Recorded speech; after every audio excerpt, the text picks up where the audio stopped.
మీకోసం ఈ రోజు మంచి బర్నింగ్ టాపిక్ పట్టుకొని వచ్చిన. బర్నింగ్ టాపిక్ అనగానే ముందుగల మీకు ఏం యాదికి వస్తుంది? ఏం యాదికి వస్తుంది చెప్పండి. ఏం యాదికి వస్తుంది అంటే పెట్రోల్, డీజిల్, గ్యాస్ ఈ ముందుగాల గుర్తొస్తుంది.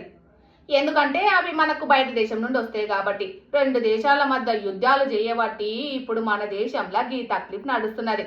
నిన్న మోడీ సార్ కూడా చెప్పిండు, అన్ని సామాన్లు సరుకులు జర జాగ్రత్తగా ముందే తీసి పెట్టుకోండి, జాగ్రత్తగా ఉండుండ్రి అని చెప్పిండు. గంతే, ఇక మనోళ్ళు ఆగుతారా? మోడీ సారు జాగ్రత్తగా అని చెప్పంగానే ఏడ లాక్డౌన్ పెట్టేస్తాడో, ఏడ మొత్తానికి మొత్తమే ఏమైపోతుందో అని చెప్పేసి ఆలోచించి ఈ పని ముంగటేసుకున్నారు. కానీ బంకుల కాడైతే ఏమ్మ దారుణం అంటే దారుణం. 2-3 గంటలు 4-5 గంటలు ఉంటున్నారో అన్నలు నాకైతే తెలియదు. కానీ అగో చూడుండ్రి ఎంత లైన్లు కట్టిండ్రో. ఆటోలకి సిఎన్జి దొరుకుతలేదు, బండ్లకి పెట్రోల్ చక్కగా దొరుకుతలేదు, పెట్రోల్ బంకులు బంద్ పెడుతున్నారు, కారోళ్ళు లైన్లు కిలోమీటర్ కమానం లైన్లు కట్టిండ్రు. వాళ్ళ పరిస్థితి చూడుండ్రి. అంటే ముందు జాగ్రత్త ఇదంతా. ఆల్రెడీ మనకు ఒక ప్లాన్ ఉంటుంది, వారంలో ఒక ట్యాంక్ ఫుల్ చేపించుకొని ఆఫీస్కి పోను రానుకు మనకు సరిపోతుంది, అట్లా పెట్టుకుంటాం. కానీ ఇట్లా ముందు జాగ్రత్త చెప్పంగానే మనోళ్ళు లాగుతారా? ట్యాంక్ ఫుల్లులే కాదు, పెద్ద పెద్ద డబ్బాలు, గిన్నెలు, కుక్కర్లు కూడా పట్టుకొని వస్తున్నారు.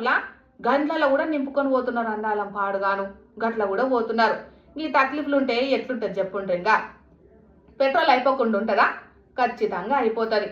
అంటే వాళ్ళు ఒక ట్యాంకర్ని ఇన్ని రోజులకు అన్నట్టు తీసుకుంటారు, గుత్త పట్టుకుంటారు. దాన్ని బట్టి మనకి సప్లై చేస్తూ ఉంటారు. ఇక అంత ఒకటేసారికి ఇట్లా నెత్తి మీద పడ్డట్టయితే ఒక్క రోజులో ట్యాంకర్ అయిపోతే పరిస్థితి ఎట్లుంటది? ఇగో గిట్ల రోడ్ల మీద నిలబడాల్సిన పరిస్థితి వస్తుంది.